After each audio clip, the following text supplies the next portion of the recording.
Good afternoon. It's a little bit after 1 o'clock on Saturday afternoon. I was trying to decide whether I wanted to work outside and start cleaning up the yard, and you won. So we'll take this to you as best we can, and we'll go from there as far as that's concerned. Here we are, and I have not looked at your midterms. I have to tell you that. Just haven't had the chance. Probably start tackling them tomorrow night. And what I will do is post my feedback to it before I grade anything. So I'll post feedback, and then I'll return to it when I have more time to put a number on it. Some of you I know are very concerned about the point value of things, and I'm trying to honor that. I also got a couple of good questions yesterday about the midterm. One I was kind of embarrassed to answer by way of, I think it was Christina, who asked where the questions were insofar as the midterm was concerned. And I'm embarrassed to say I didn't post it. I forgot to. There's no other way to answer that. Then I forgot it and marked me down for being a delinquent professor as far as that's concerned. I did feel pretty comfortable in telling the student that I had also posted a pretty detailed set of directions about how to approach it, as well as kind of a walkthrough in the September 19th video, where I really took everybody through the case study and pointed to some things that I thought you should be paying attention to, and in particular to the time schedule. So I thought that was a sufficient feedback for you to get a good response off. And so I'm comfortable with that. So I have to say, you're going to have to you have to be patient with me about getting back to you about the total evaluation of what you've offered up. I'm shooting for getting it started tomorrow night, and I'm hoping to have that finished someplace toward the back part of the week. If you start to get nervous about that, feel free to drop me a line, and I'll try to respond to that as best I can. A couple of you actually took advantage of what I offered you by way of the office hours, which was to say that I would give you feedback on what you had developed so far, and I think that was pretty helpful, and that message still stands. And really, you only have one more assignment left. I don't want to get into it in great detail. It's obviously at the very end of the semester, where essentially you're going to design the whole process from front to back, from A to Z. And I'll begin to feed to that. Not today. I don't think you're quite ready for it yet in terms of the content, insofar as how the text is set up, and insofar as the mastery of the content is concerned. So in fact, I'm going backwards before I go forwards today. I might even do a separate video later this afternoon to more specifically look at some of the graphics in Chapter 7, which I think are very good, that we might work from. You'll also note that I put 2 discussion questions for this coming weekend. I don't want you to spend double the time. I just want you to try to answer both of the questions. One question is basically your own self-evaluation of how well you did in your own self-assessment of your progress to date in your midterm. Just interested in hearing what you have to say about that. And the other question is your response to what's called the learning pyramid. That's research-based, that identifies the effective strategies that learners of all ages, whether they be 5-year-old kindergarten babies or 55-year-old adult babies who need to be trained to do this, that, and the other thing. It's very telling. It's extremely clear. And from my point of view, disconcerting. I'm stereotyping, I know, but what I'm basically driving at is that most people don't pay attention to that, including yours truly, because what I'm doing right now is lecturing. No other way to say that. And lecturing doesn't have a whole lot of power past about 6 weeks. You'll see that in a moment. And we'll go back and talk more about that down the line. So what I really want you to do is not what I'm doing now when you sit down to design a true program that develops your workers, your colleagues, to the extent that they should be developed insofar as the goals that you set up. Before we go into some of the specifics of that, let's go back just for a little bit and kind of go back to the previous Chapter 6 PowerPoint, which feeds nicely into this. They really go together in a linear way. And I'll explain that in a moment. First, I'm going to share.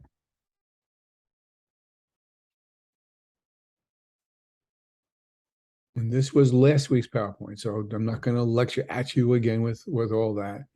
In this particular PowerPoint, we spoke about evaluation. Now let's roll that back a moment and remember that what you've done is you've done a needs assessment. You have a pretty good idea where things are with your group. You've taken their temperatures, their pulses. You've crunched these data through any number of strategies that we've spoken to. You worked it back off your think tank, off your boss, off other people whom have the expertise to crunch these kinds of things. And you made decisions about whether the needs assessment that you've put together is matched with the goals of the organization. And again, if they're in two different places, that's a problem. But clearly, they have to be meshed. So you know what your goals are.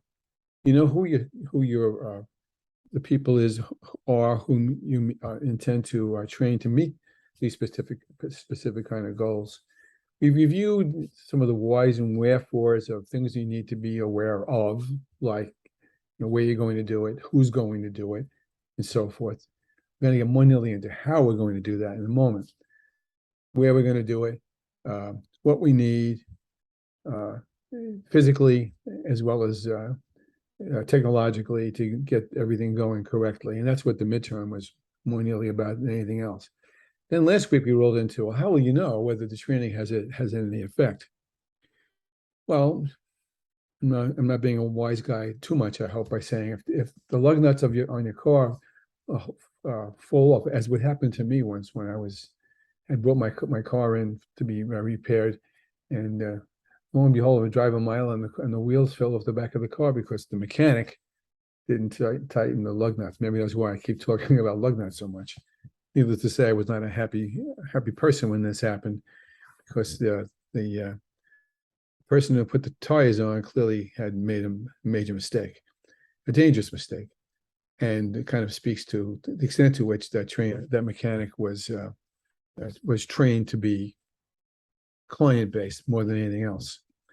At any rate, we got into the premise of how do you know what you need to know in order to decide whether the training has the effects that you want, whether it becomes two words I've used more than once: operational or strategic. Strategic is easier to understand than operational, I think.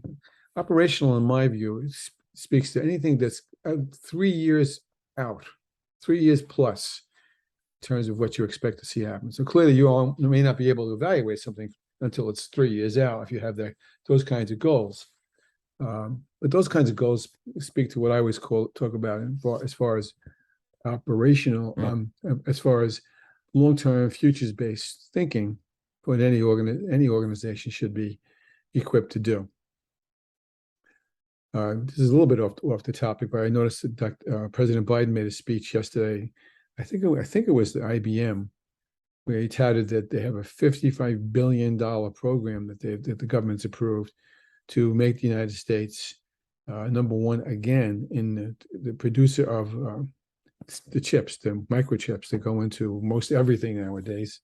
The only thing they don't go into, I think, is toothbrushes, and they probably do that as well, but clearly into cars, said he who tried to buy a car the other day and walked out not buying a car, what with the price of cars, and which is about the fact that the chips aren't being built or constructed here in the United States. I think China, or maybe it's Hong Kong, or Taiwan, one of those two places. I think it was Hong Kong, which is part of the Republic of China, at least nominally, which now has the number one lead in that, and that isn't good. And so Biden said, we better reinvest into that. And that's a strategic goal. That's not an operational one.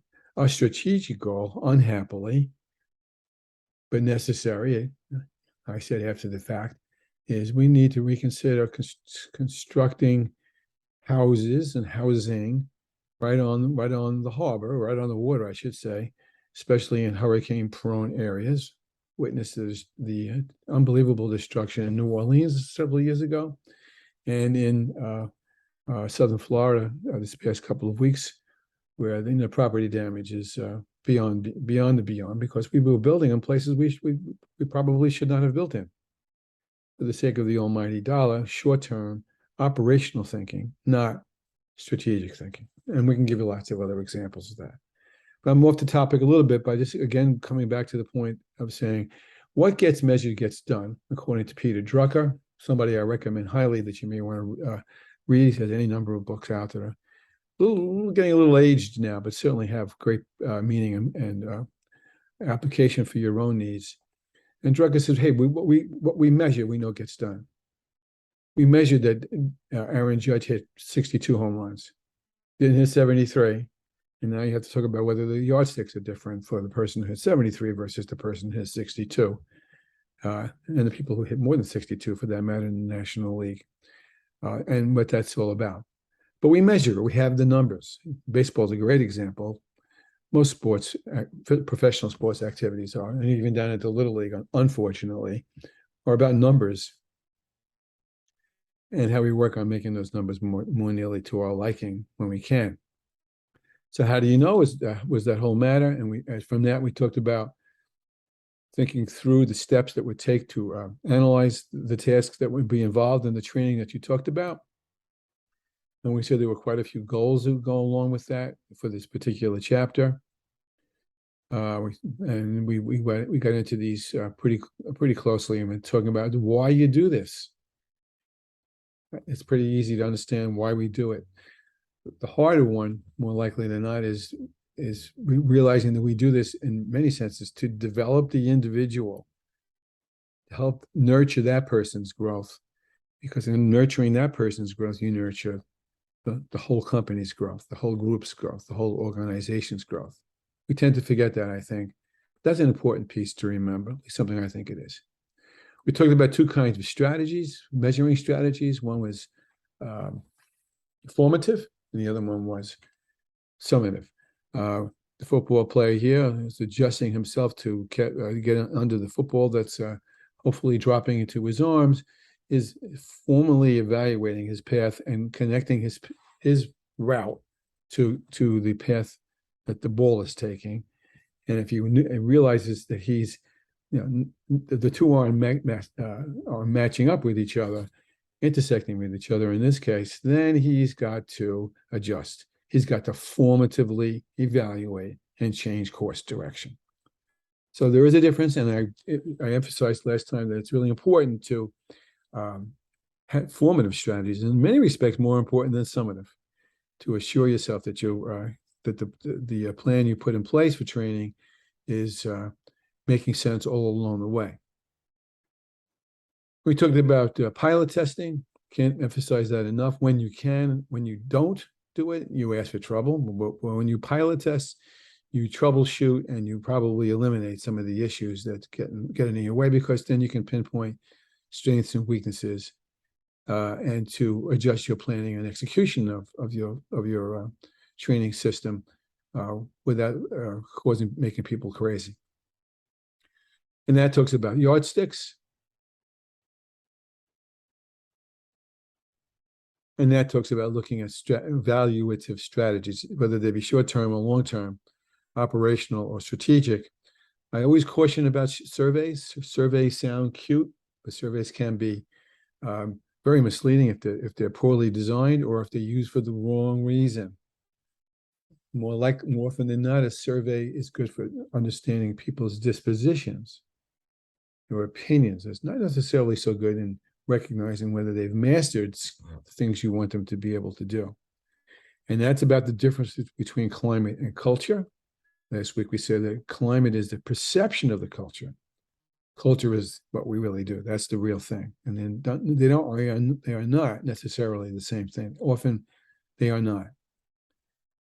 And we talked about objectively, there's some strategies to use. One would be to what we call a participant observer. If your participant observer is highly trained to do such things, she literally participates in the training, but she also steps back and observes what she sees and writes down what she sees, so that the data of the writing down enables her and whoever else she chooses to share that kind of qualitative data with draw conclusions from. It's a very strong technique, assuming that the participant is trained to do that properly. And we said there were other ways, there were ways to assure that it was valid, something we called contiguous scoring. And we looked at the differences and the similarities between looking at outcomes as a result of training objectives, or outcomes as a just purely being measured, when in fact the sweet spot was when the outcomes are related to the training objectives. They're not something off the wall, that they are clearly aligned with the training objectives. We talked about the differences and used the Kirkpatrick scale to recognize the difference between one and the other things you need to take under consideration to put these in place. And again, all important, when you look about culture, talked about this several times, just 2 slides ago, we talked about really looking at beliefs and assumptions, the hidden ideas that drive why people do what they do or what they don't do, which leads to us understanding the values and the priorities, and enables us to use the artifacts as ways to measure these things all together by looking for the themes, the patterns, and sometimes the discrepancies. We talked about this a number of times. I won't talk about this any more than we've already have. And we also said you could do pre-tests and post-tests, whatever that might mean. That's a clean way to measure whether the skill, especially if it's a concrete, hands-on applicable kind of skill, but even as much for things that are more soft along the way. And then I led you into coming attractions, and I deliberately stopped here by going to chapter 7 and offering up a link that I'm going to share in the next section of this. And so what I'm going to do now is share the screen again, but this time for a pretty brief. Find it first. Give me a minute.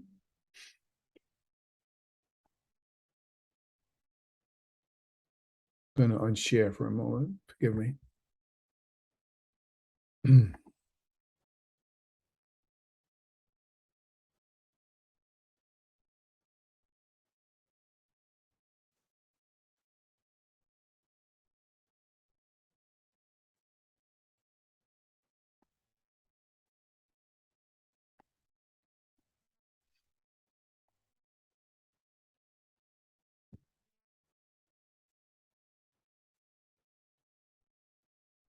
Again, a brief chapter.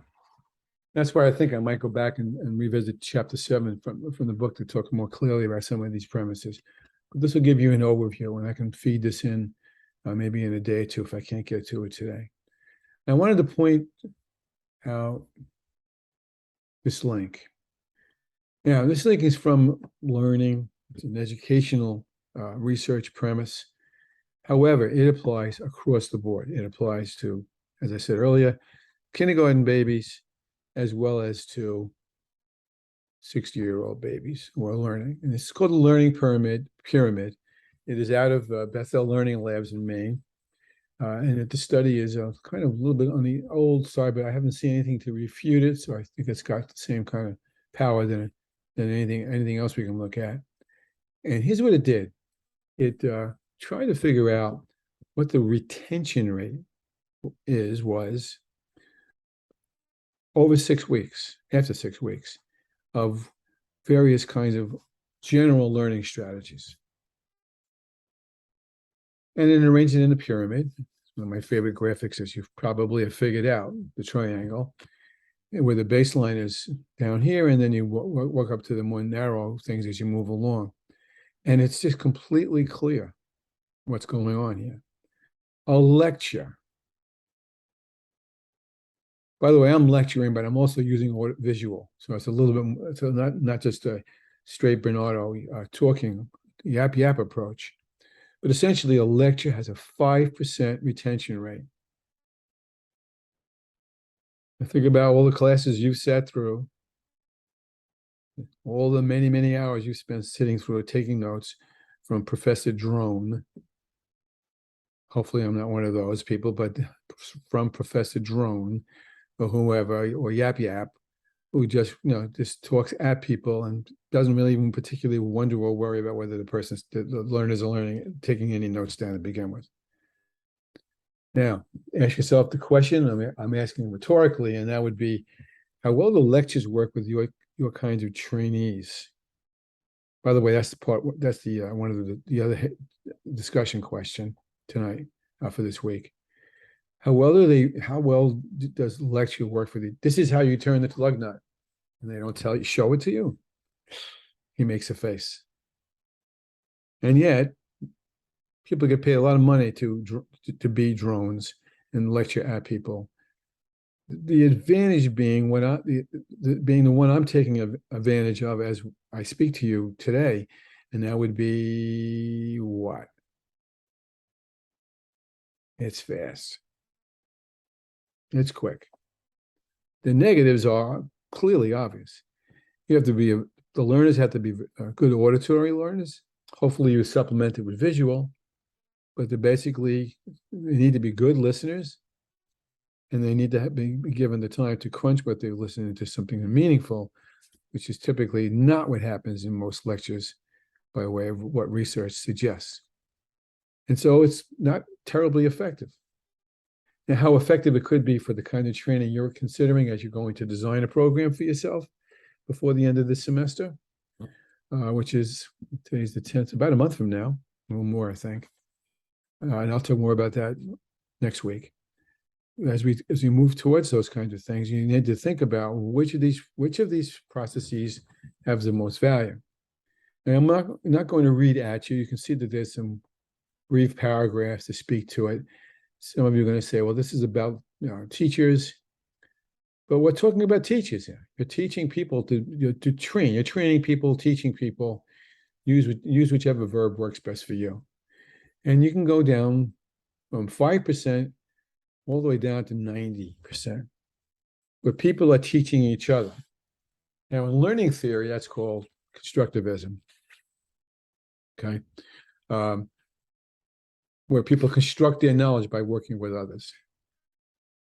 And again, I apologize to all people who train car mechanics, who you're talking to a person who barely can get his car to start.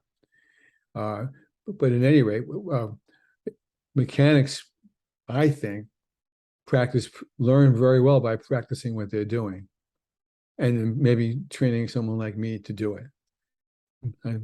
This is a silly example. I've been spending the last 3 days trying to figure out how to get Outlook groups to work for another course, 2 courses I'm teaching. I've watched 10 million videos, and I've had people talk to me, and I still can't figure it out. I will, because I really do want to teach it to myself, and maybe use the YouTube things to teach it to me. But go down the line. For example, I know that in my own training, when I do training, I'm big in here. I'm big in discussion and practice. And I drag teaching others into it by using simulations. And I'll explain what I mean by that starting next week. I know 1 or 2 of you are very interested in gamification. Gamification and simulation are very similar, but they are not the same.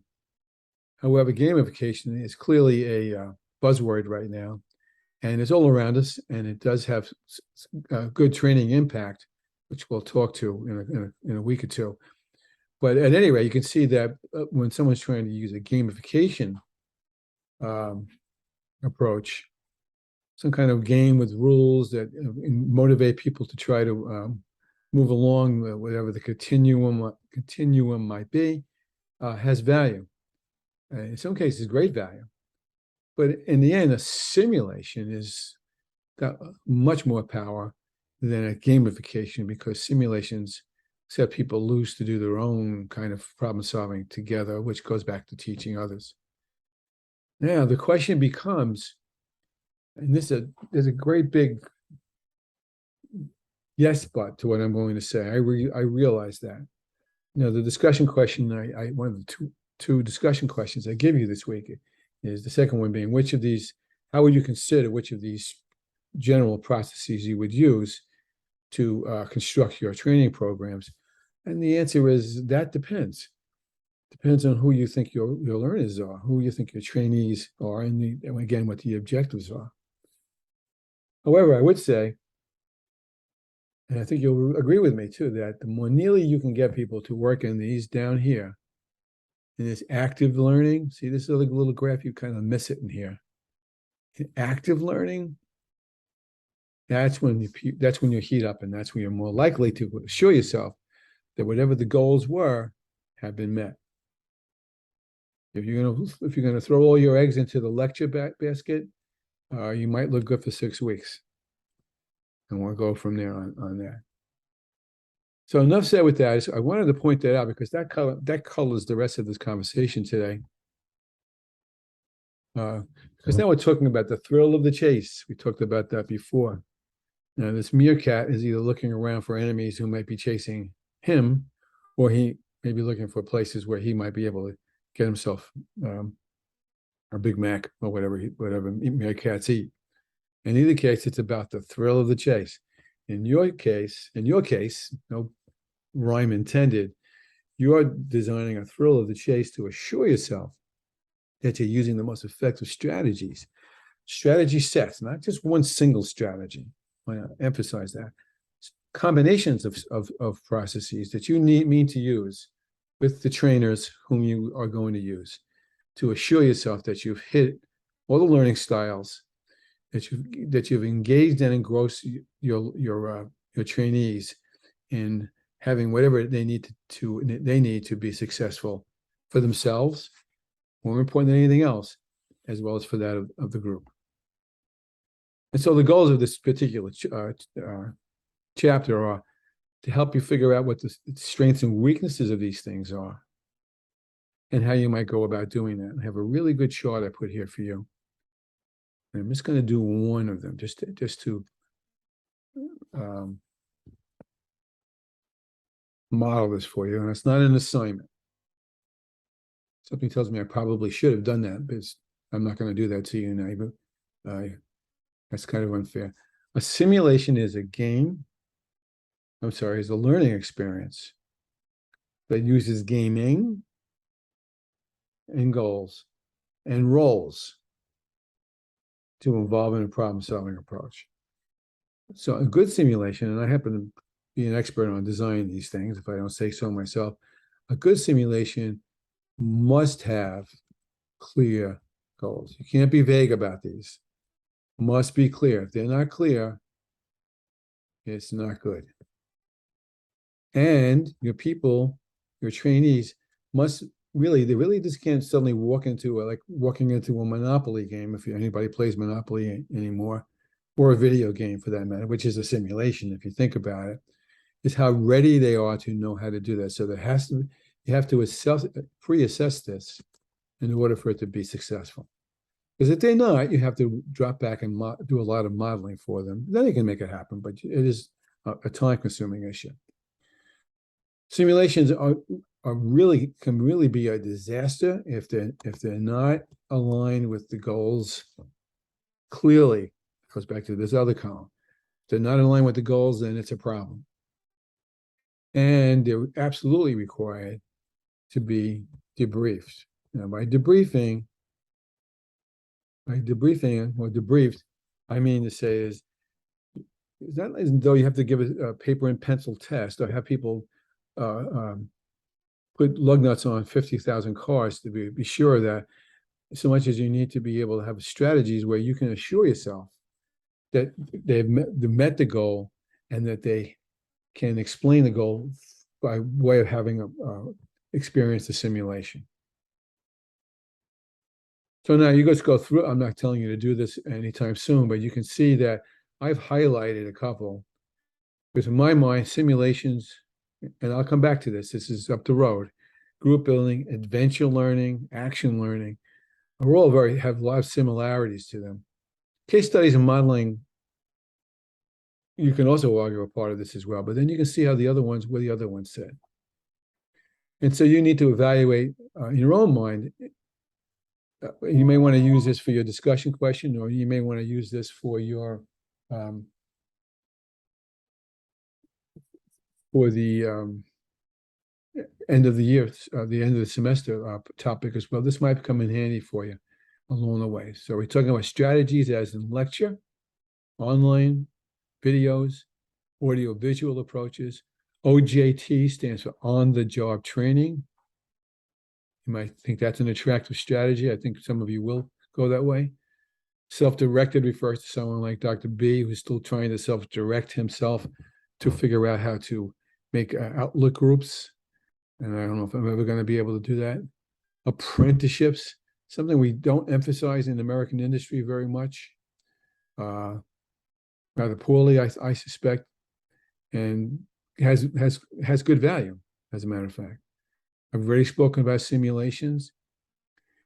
Case studies are a notch above. Well, I'm not sure if they're a notch above case studies. They're actually a little more loose, where you give up, as we just did, the Scott Rocks thing. You use a case study to decipher it and break it down, to draw conclusions from it, and then change behaviors from it. Modeling is what it sounds like. This is how you put the lug nuts on. The value of group building in terms of cohesion, especially if you want groups to be able to talk to each other, to solve together. Adventure learning, those kinds of things where you take people out to the Grand Canyon and tell them to climb all those rocks. I'm not making fun of that. It's something I'm kind of intrigued by. Is an experiential, I see and I do, I do and I understand approach, because it brings things out that you can't bring out through some of these other strategies, except perhaps through simulations. Action learning is an intriguing premise, and action learning is really about, another word I would use for that is action research, where you say, let's see what happens if we turn the lug nuts with our left hand instead of our right. Let's try to measure that, see whether that's more effective. That's what they call action learning, action research, as such. I've already mentioned this point, I think in a video a couple of weeks ago. Consider what recommendations you're going to use. Sometimes you might be using something that's very attractive, sounds like a great thing to do, and turns out to be really over the top. And first grade teacher friend of mine said, you gave me this one, consider you don't bring in an elephant to teach the color gray. A little bit more than you need to do, as such. A case study, I really like case studies. I'm just going to model it for you in the next slide, slowly. And I'm not sure how it's going to fit into your own learning straight away, but I'll keep coming back to this. This is called a Cartesian scenario development graphic. And I've just arbitrarily pulled some things together here. See if you can follow me on this. I have two axes. That's the y-axis, I think, and this is the x-axis. So on the y-axis, the letter Y, I have a company-created scenario,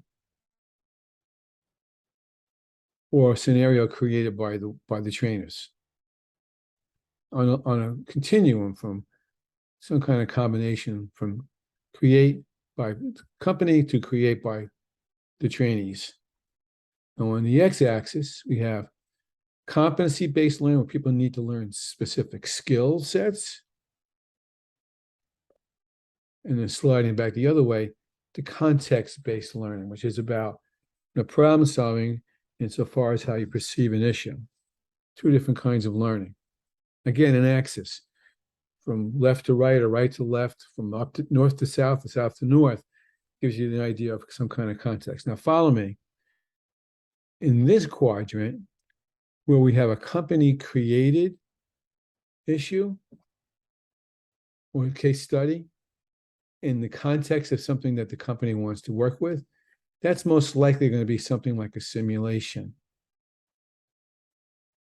Going clockwise, if we're going to do something about that's created by the participants, where they think they need to figure this out, some sort of issue, some group issue, group effectiveness issue, for example, against what the context is of what it is, whatever it is the task is they're trying to pull together, that might be best accomplished through a social media exchange. Talking to each other, the old-fashioned social media, or some of the other ways that are out there to make those things happen. Coming around the other way, If it's about competency-based skill sets that people need to learn, I mean, I may need a mentor to do that because that issue might have been created by participants. And then coming around to, in my view, this is Professor B's strong prejudice, and you need to consider that as I'm about to share with you, is in a company created issue or situation where they're looking at skills and you lecture it. It works, but only short term as such. Now you can use this Cartesian graph any way you want. This is a great device to think things through. I suggest that you may want to put it in your mental pocket for when you do your final exam as such. And then we look at considering self-direction. You can see that there's advantages to that. It's individualized. I'm pacing myself to try to learn how to use Outlook better. Supposedly it works better for adults by way of Malcolm Knowles. And if you're using a trainer, the trainer doesn't tell you what to do. The trainer facilitates it, suggests, helps, coaxes, cues you, C-U-E-S, doesn't tell you what to do necessarily. Because now the trainer is more of a guide on the side than the sage on the stage. Always the most preferable way for people to learn. Always. And that's the issue of saging on the stage. So this is a good little graphic to consider as well. When you bring them all together, it comes back to something I said a couple of weeks ago, where I do and I understand requires many levels of planning and expertise. It depends on the trainer. Now, if you have trainers within your organization to do those kinds of things, that's wonderful. Often, not always, and not even necessarily all the time, you're better off bringing in an outside trainer who has the experiences and the skills to do this. Or you also could consider bringing in the trainer to develop people inside to do those kinds of things. That's actually a good way to approach those kinds of things. Always need to take the experience of your participants into consideration. If they're not ready to use, a sophisticated software program because they haven't had the experience or haven't mastered it, it's silly to drop them into a boiling pot of water. Can't do that. You have to be assured that they've got the capacity to do this, as well as be sure that the tasks are very clear as well. And the other premise is you can think about gamifying it, putting in some kind of point system where people can measure themselves as far as how well they're moving.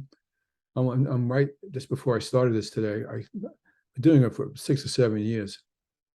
Going back to Italy in a couple of months, and I've taught myself how to speak Italian. I can't hear it very well, but I can read it and speak it fairly well, for maybe like a 5th grade level, I guess. And there's a software program. It's an application, I guess you better off calling it, which is called gamification. I'm sorry, one more time. Duolingo, Duolingo. And you can take any language you want. I tried to take it in Arabic. I didn't have too much luck with that. I'm going to go back to that.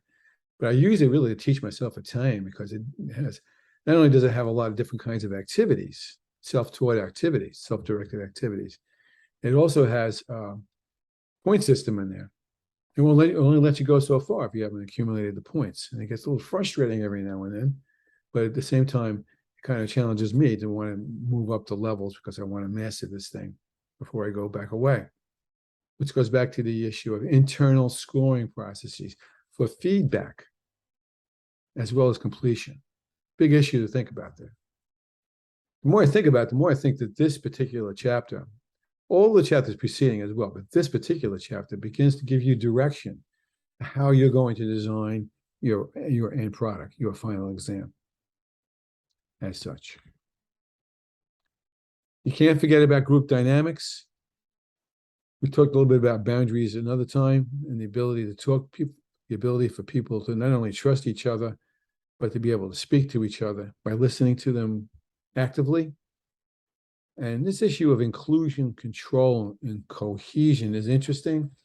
When you're working in a group, trying to get a group to learn together, pay attention to who the members are because every time there's a new group comes together, these three letters are in operation: inclusion, control, and cohesion. Inclusion speaks to the premise of to the extent to which everyone wants to be included in the group. Because there's some may not necessarily want to be included in the group, but somehow are in the group. It also speaks to the premise of whether people want to exclude people from a group. The other piece is control, which is about the extent to which people are able to want to control the group or be controlled by the group. I'll tell you a secret, and if you say that I said this, I'll deny it. Even if you play the videotape back one day somewhere else, I don't like to be. I don't know what it says about me, but it's the truth. I don't like to be in groups where I'm not controlling it, where I'm not leading it. I get really antsy with that because I always think I can do a better job, rightly or wrongly, and that goes on in many groups. Pay attention to that.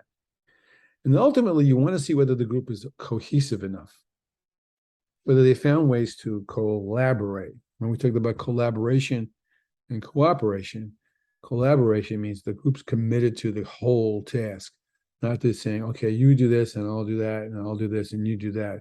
That's cooperation, not necessarily collaboration. All those things have to go into your issues about dynamics, without a doubt. And with that, we are done for now. I'm going to probably shoot you another video, not shoot you, but shoot you another video toward the middle of the week when I have a little more time. I want to get into some of the graphics in the chapter as well. It's a good chapter. And I'm sowing the seed, I'm planting the acorns, I'm preparing you for the next task. The last task is your responsibility to develop a front to back needs assessment based training system. Okay? And it's not going to be a case study, it's going to be your group. And so you need to think about the whole context of that and how you mean to approach that. So these things start to entwine and embed with you. Okay, it's a pleasure. You're doing great work. And again, he smiled. Monday nights, I'm there for you from 6 to 7. Enough said.